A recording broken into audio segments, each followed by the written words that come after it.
que es quien detona pues toda esta otra parte de denuncia que en este libro tú relatas. Cuéntanos esa parte. Primero me gustaría hacer la aclaración. De pronto pareciera que Edgar Arroyo está atacando a alguien o está intentando denunciar a alguien. La verdad es que ese libro se escribió en una situación muy complicada. Se escribió en una cárcel municipal. Esto es en San Pedro Garza García, Nuevo León, un municipio panista. De hecho, creo que es el más panista de todo México. Y se da, esas 250 páginas se escriben en menos de 4 días, o sea, en 3 días y medio más o menos. Mucha gente se sorprende. ¿Por qué? ¿Por qué sucede? Páginas de angustia. Sí, bueno, de hecho en realidad era una carta de despedida. Era una nota, no era un libro pues, era una nota de despedida porque yo tengo 3 hijos, uno de ellos se llama Diego, tiene apenas 3 años, y me preocupaba mucho que si algún día el adulto le dijeran, oye, ¿por qué murió tu padre en una cárcel? Pues no fuera a pensar que yo había sido un delincuente, un narcotraficante o un asesino. ¿Y ahora qué te llevó a esa cárcel? A eso voy ahora. Cuando terminamos el proyecto Andy, un tema muy romántico, muy exitoso, cuando crees tú que la vida empieza a tener color de nuevo y que finalmente el cielo se empieza a abrir, como mencionaba, sí. Un día recibimos la invitación de alguien de los Fox y nos solicita, bueno, que formar parte de uno de los proyectos, del proyecto Andy. Algunas personas nos recomendaron que no fuera así. Nuestra empresa era una empresa hasta ese momento muy sana, económicamente exitosa. El proyecto no se había concebido como un negocio. Finalmente todas las dosis que producimos, todavía hasta hace unos días, todo se regala o se regalaba para personas sobre todo muy humildes que no tienen capacidad de ir a un tratamiento. Y bueno, finalmente nos pedían que lo manejáramos al margen. Finalmente hubo mucha insistencia y lo que hicimos para calmar los ánimos fue instalar una empresa alternativa que pudiera actuar como comercializadora o alguna otra circunstancia con la intención de no afectar nuestros proyectos actuales. Y vuelvo a insistir, nuestra empresa la fundamos desde 1990. ¿Y entonces quién llegó? ¿Quién de los Fox llegó? Juan Pablo Fox Quesada. Y bueno, él se involucra, de pronto recibimos muchas visitas de diferentes instituciones como Bioquímica, de la UNAM, CONACYT, y de pronto ellos muy seriamente recomiendan que este es un proyecto no solo necesario, sino que además muy urgente en países como México. Para esto, bueno, obviamente nosotros estuvimos trabajando y un día Juan Pablo, en virtud de que yo tengo un activo en Jalisco, me sugiere que lo venda porque hay alguien que está interesado en comprarlo. Es decir, te dijo, ¿te traje un cliente? Literalmente. Ajá.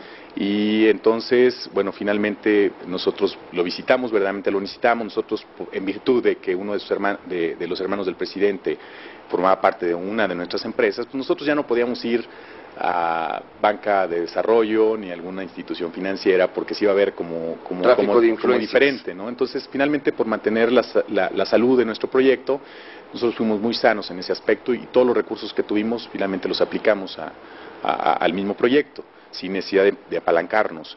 Finalmente lo que sucede es que nos invitan a que vendamos ese predio. Sara, que finalmente es mi socia en todo este proyecto, ella dijo, creo que vale la pena, es un activo que no podemos darle uso, necesitamos este proyecto en México. En esa época habíamos comenzado un proyecto de apoyo a niños con cáncer en un instituto. Cuando lo conocimos, de cada 10 niños que llegaban ahí, morían 8.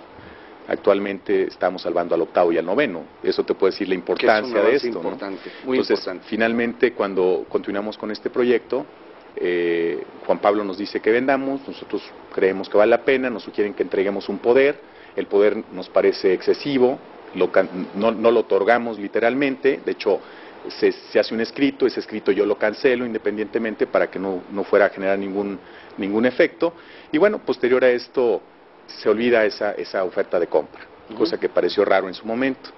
Algunos días después, de nuevo Juan Pablo y una persona de Monterrey, Héctor Lozano Sepúlveda, sugiere, bueno, obviamente una propuesta de un crédito en condiciones un poco complicadas, al principio no eran así, y bueno, finalmente se toma ese crédito, en donde yo otorgo mi garantía. Pero nada más quiero hacer una ejemplificación.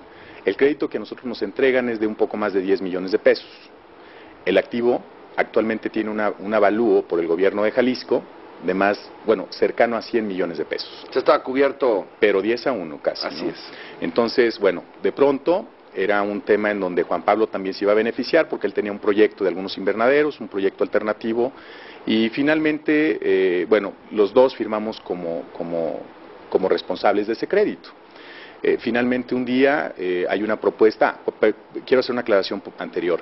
Juan Pablo se acerca y dice que este crédito no lo puede afrontar él, sin embargo mi empresa hace la cobertura de los pagos que se tienen que hacer y en los cuales nos habíamos comprometido, ¿no? Déjame una pausa para recordar a la gente. Estamos platicando con Edgar Arroyo, autor del libro En el nombre de mi hijo. Para él significa su libertad, para el clan Fox un negocio millonario. Es un libro publicado la semana pasada bajo el sello Grijalbo. ¿Y entonces qué pasa, Edgar?